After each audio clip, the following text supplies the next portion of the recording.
Bonjour et heureux de vous retrouver pour cette émission. Cette semaine, nous découvrons l'église à Bruxelles. Peu de villes en Europe sont aussi cosmopolites que Bruxelles. Est-ce une chance ou une difficulté pour la nouvelle évangélisation? Eh bien, on va en parler dans notre émission. L'église apparaît encore riche en Belgique par ses institutions, mais fragilisée, souvent malmenée d'ailleurs dans les médias.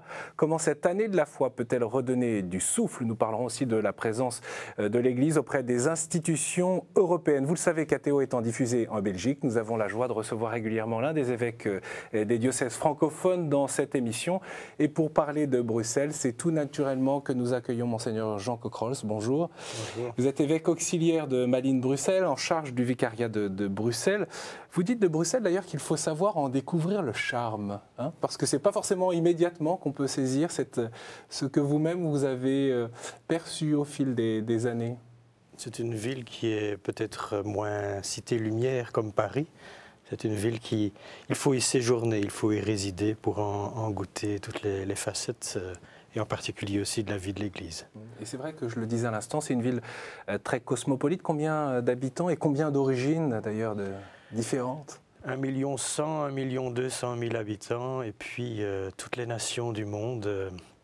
C'est l'immense défi de cette ville cosmopolite de passer d'une tour de Babel, de ce qui ressemble à Babel, à en tout cas une église de Pentecôte, où chacun côtoie l'autre, mais l'accueille aussi.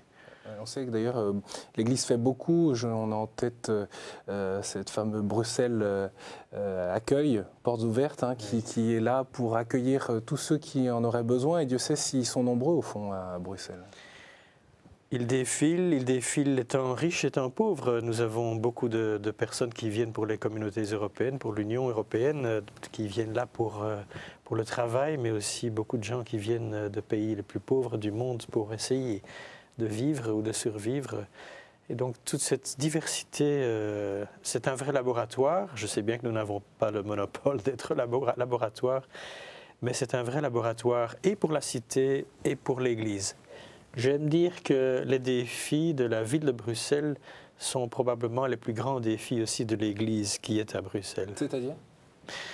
C'est-à-dire cette réalité cosmopolite, c'est-à-dire aussi cette réalité de l'Europe, ces 50 000 fonctionnaires qui résident à Bruxelles avec leurs familles, avec tous les lobbies qui tournent autour. C'est aussi une présence très très forte de l'islam. Un Bruxellois sur 4 est de tradition musulmane. Comment est-ce que nous nous côtoyons, comment est-ce que nous vivons ensemble? Et puis un défi spécifique à la Belgique et à Bruxelles, c'est le bilinguisme de notre pays. Ça n'est pas toujours facile à vivre au quotidien. On l'a vu ces derniers temps, ces tensions, ces relations politiques, ces rebondissements parfois. Ces tensions ne datent évidemment pas d'hier, mais elles rejaillissent aussi, mutatis mutandis, dans la vie de l'Église. Ce n'est pas facile, c'est un défi pour les chrétiens qui appartiennent à l'une ou à l'autre des communautés linguistiques. Alors est-ce qu'on aime la polémique ou le débat en Belgique? Je ne sais pas, mais souvent sur la question de la place de l'Église, il y a souvent des attaques ou des questions qui se posent. L'une des dernières qu'on a vues, nous, depuis la France, c'était cette histoire de sapin de Noël. Alors je ne sais pas à quoi il faudrait le résumer, ça vous fait sourire, mais ça dit aussi quelque chose, parce qu'on le voit beaucoup en France, où on n'appelle plus le marché de Noël, mais on donne le nom de marché de l'hiver, parce que Noël serait trop chrétien. Est-ce que ce genre de débat-là a aussi lieu en Belgique et à Bruxelles? En Belgique, pendant très longtemps, l'Église a eu pignon sur rue. Elle avait de nombreuses institutions scolaires, hospitalières, syndicales, politiques. Et les dernières décennies, cette première place de l'Église dans la vie publique s'est étiolée, s'est affaiblie en tout cas. Et donc, tout le défi de l'Église, c'est de retrouver une place, la place qui lui revient, en sachant que les dernières années, avec en particulier la crise, le scandale plutôt des abus sexuels, l'Église de Belgique a perdu beaucoup de crédibilité. Et donc, c'est tout un travail de longue haleine, autant pour les évêques que pour tous les catholiques, de retrouver une certaine crédibilité et quelque chose à dire qui puisse être entendu. Comment se vit la nouvelle évangélisation à Bruxelles? Eh bien, Marine Wolf est allée à la rencontre d'un groupe de jeunes chrétiens, Hands Up, que vous connaissez bien, qui se retrouvent le mardi soir à l'église Saint-Nicolas à Bruxelles. Enseignement, échange, adoration ou même évangélisation de rue. C'est ce qu'ils vivent le mardi soir. Ils sont une quarantaine chaque semaine. Avant de vous faire réagir sur ce groupe, je vous propose de les écouter.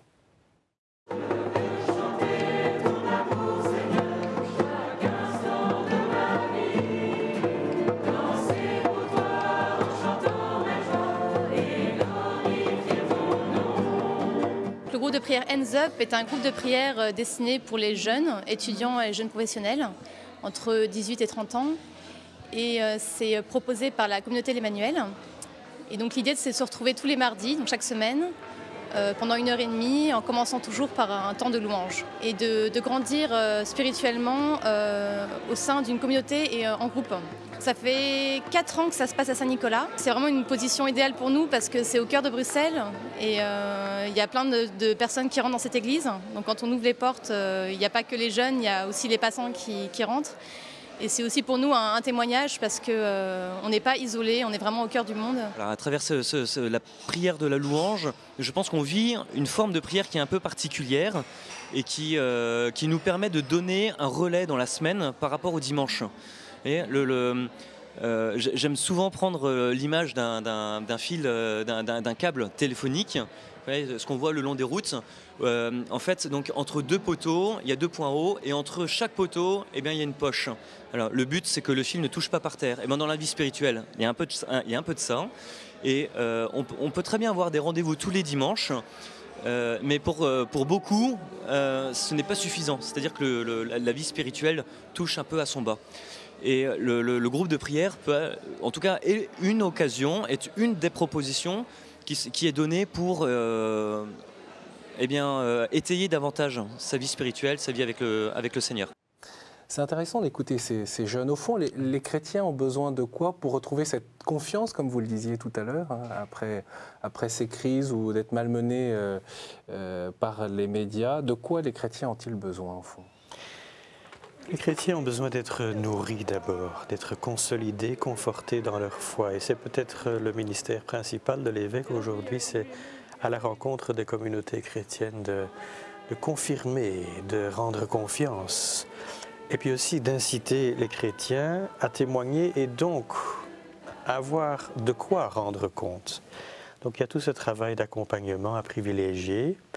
Alors, les chrétiens d'aujourd'hui font partie de la culture d'aujourd'hui, donc ils ont besoin d'événements phares, des événements qui percutent. Et nous avons eu à Bruxelles Toussaint 2006, un peu à la suite de Paris 2004, le congrès pour la nouvelle évangélisation. Nous avons eu l'an passé, pendant le Carême, tout un parcours Métropolis. Métropolis qui était une opération conjointe dans différentes grandes métropoles. Voilà, c'était une réponse à l'invitation de Monseigneur Fisichella à Rome qui avait demandé qu'une douzaine de villes s'engagent dans ce parcours et très heureusement cela s'est fait. Ce fut surtout intéressant parce que ça fait appel à la créativité des communautés locales et qu'est-ce qu'on peut trouver comme nouveau chemin pour annoncer l'Évangile. Parce que personnellement, je pars du constat que depuis 1000 ans, au moins 1000 ans, nos communautés chrétiennes n'ont pas été appelées à évangéliser. Nous vivions dans un contexte de chrétienté. Nous avons envoyé des missionnaires aux 4 coins du monde, mais évangéliser sur place, nos familles, notre quartier, ça c'est du neuf. Et donc nous n'avons pas à nous culpabiliser de ne pas trouver les moyens pour. Mais il faut quand même y réfléchir. C'est-à-dire qu'on a perdu cette culture pour vous de l'évangélisation, au fond?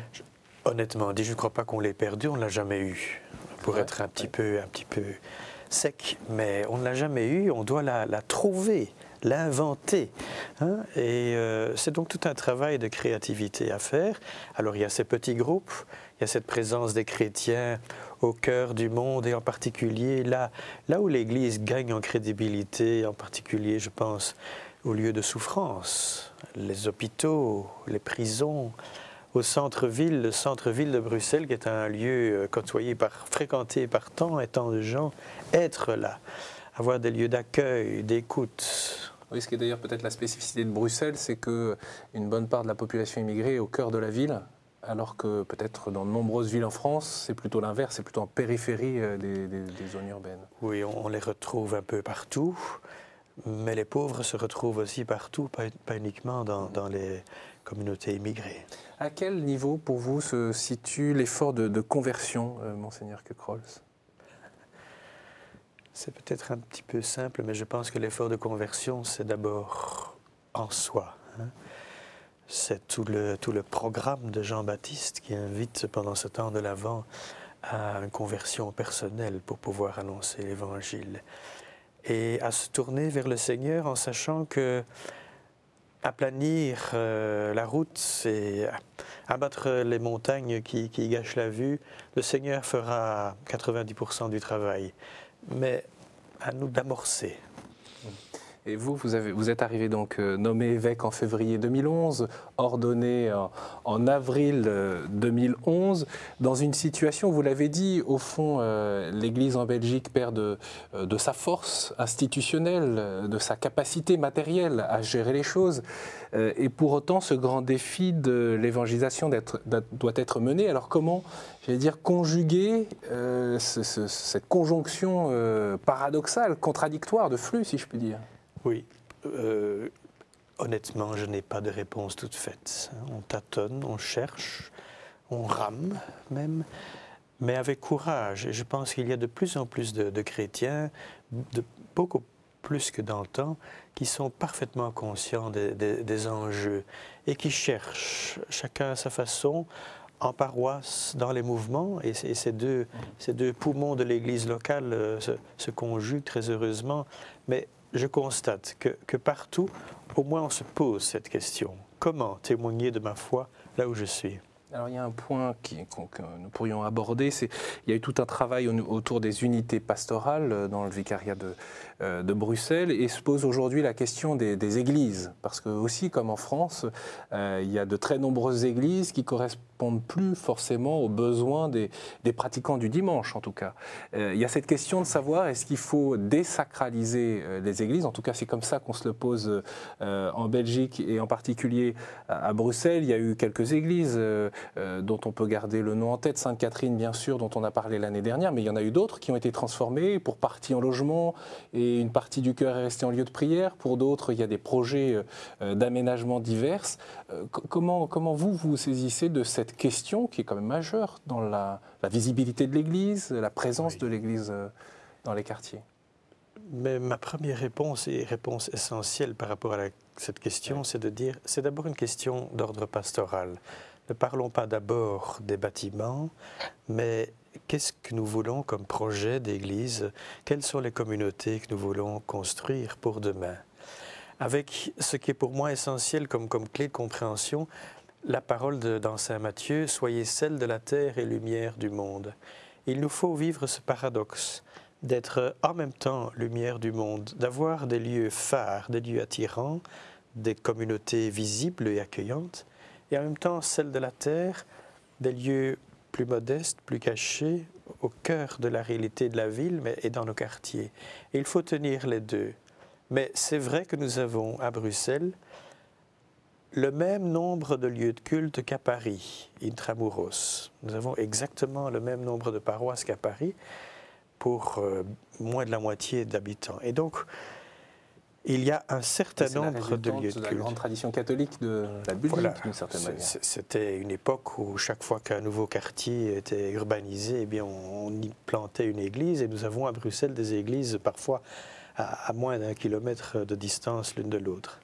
Et donc il y a un certain nombre d'églises qui, hélas, ne servent plus, en tout cas pour l'Église catholique. Alors, il s'agit de leur trouver une nouvelle destination.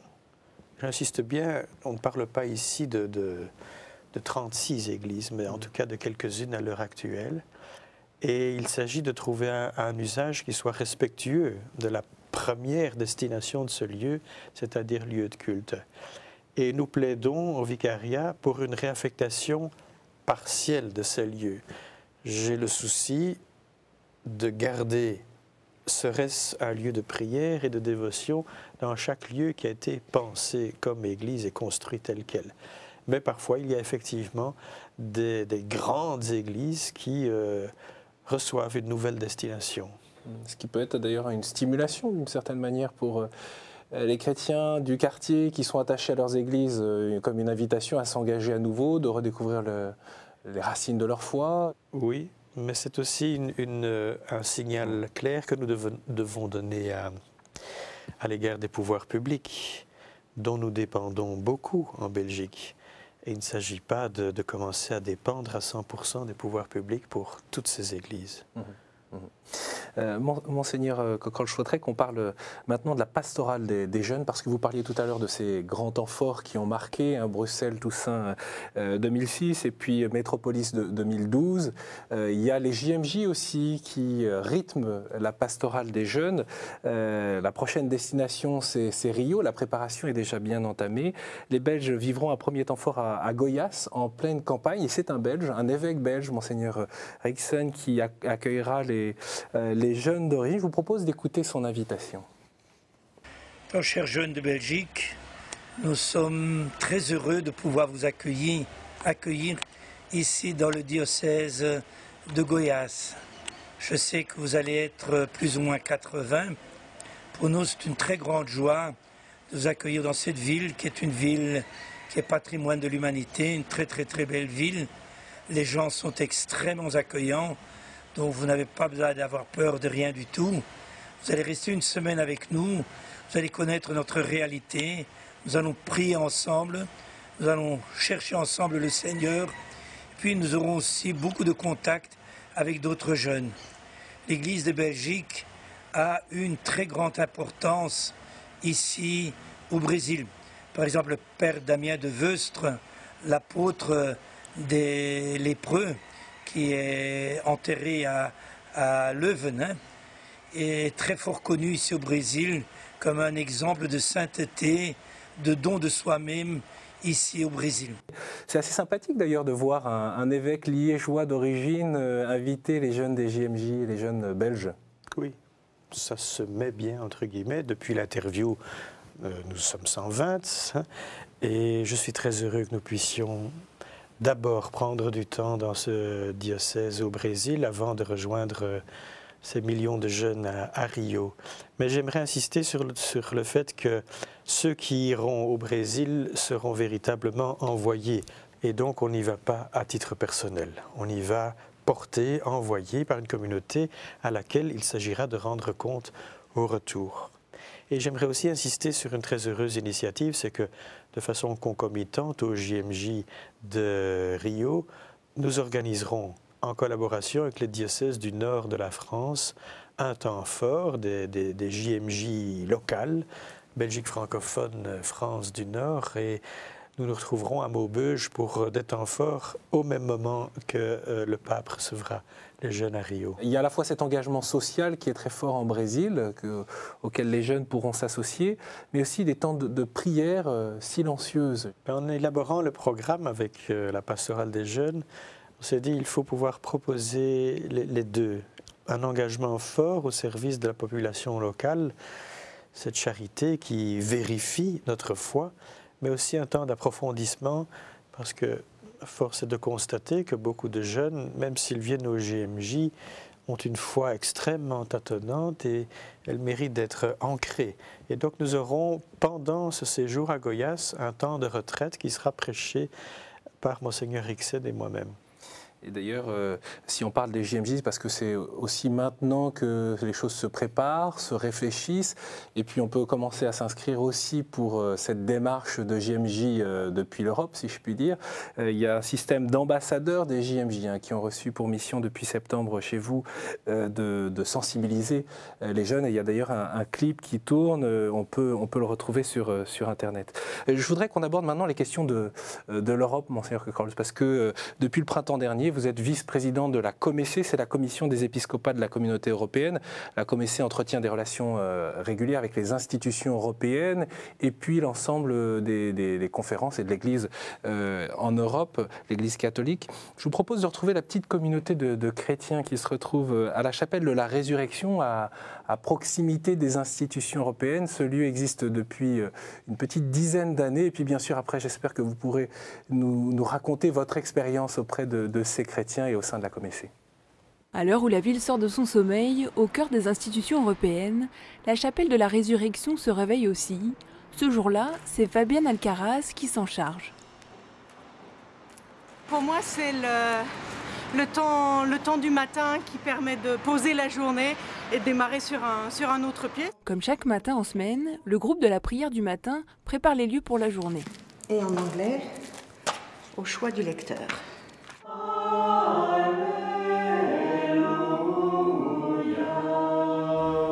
Envoie ton esprit sur nos élus et nos dirigeants. Aide-les à prendre des décisions pour le plus grand bien de tous. Les personnes qui viennent se recueillir ici sont nombreuses à venir de l'étranger. Des temps de convivialité sont donc privilégiés après chaque célébration. C'est pas seulement un lieu de prière individuelle, c'est aussi un lieu de communauté. Et ce petit déjeuner fait le complément entre la prière et la communauté parce que c'est le temps qui nous permet de nous connaître. Ici à la chapelle, ils peuvent ils peuvent créer les liens qui sont plus profonds que le lieu business, que le lieu de travail. Un lieu de travail où il est difficile pour ces fonctionnaires européens d'exprimer leur foi. Être chrétien dans les institutions européennes, ce n'est pas toujours facile, car on tombe dans un cliché. Si quelqu'un est croyant, on peut bien parler avec lui sur la foi, mais on ne peut pas parler avec lui sur les défis de la vie quotidienne. En fait, on n'en parle pas. Il y a toujours cette vague notion de dire attention, on doit être progressiste, etc., qui fait que il y a quand même quelque chose de l'ordre de la suspicion en permanence sur ce qu'on peut dire ou ce qu'on peut faire. Quelquefois, c'est assez compliqué parce que ça ne facilite pas forcément le dialogue. Ouvert essentiellement en journée, cette chapelle se veut donc un lieu d'aide au discernement pour ces décideurs qui veulent allier leur foi et leur métier. C'est vrai qu'à chaque moment de notre travail quotidien, le lien avec le Seigneur, bien sûr, c'est important. Déjà pour voir comment je réagis comme ça, comment le Seigneur voudrait que je réagisse mieux. Enfin, moi, je suis soumise à un job avec beaucoup de pression et de stress, donc le recueillement, ça c'est très important même. La chapelle a donc de nombreux projets d'ouverture, notamment avec les jeunes professionnels qui organisent régulièrement des retraites. S'ils sont invités à s'intégrer dans une paroisse belge, un dimanche sur deux, une messe des jeunes est célébrée à la chapelle. Elle fait toujours le plein. Et je dois avouer que c'est extrêmement instructif de voir comment les autres vivent leur foi. Et je pense que c'est bien de pouvoir disposer ici d'une maison, en quelque sorte, où on puisse être là. Cette chapelle est un véritable point d'ancrage pour les chrétiens des institutions venus des quatre coins de l'Europe. Voilà, les chrétiens qui fréquentent cette chapelle n'ont pas souhaité donner leur fonction au sein des différentes institutions européennes par devoir de réserve d'une part et aussi par souci de discrétion. En tout cas, c'est heureux de voir qu'il y a des chrétiens qui se rassemblent, qui prient, qui réfléchissent ensemble, alors que se prennent des décisions qui sont importantes pour l'ensemble de l'Union européenne. On le sait bien, Monseigneur Cocrols. Il faut savoir, je ne l'ai pas vérifié, que 80% des lois et des règlements qui régissent notre vie viennent maintenant de l'Union européenne et de Bruxelles. Donc c'est un lieu fondamental où se prennent parfois de très grandes orientations pour notre vie, y compris au quotidien. Et donc il est très important que l'Église soit présente dans ces milieux, essaye d'y être présente, ça n'est pas gagné d'avance. Oui, les milieux qui ne sont pas toujours très apaisés d'un point de vue du rapport des institutions et de l'Église. Quoi que ce soit statutaire, enfin maintenant... Voilà, il y a l'article 17 qui parle effectivement de la place des églises dans la construction européenne, mais cela dit, les 27 pays membres ont chacun une tradition très, très, très diverse des rapports entre l'Église et l'État, de la parole que l'Église peut dire ou doit dire.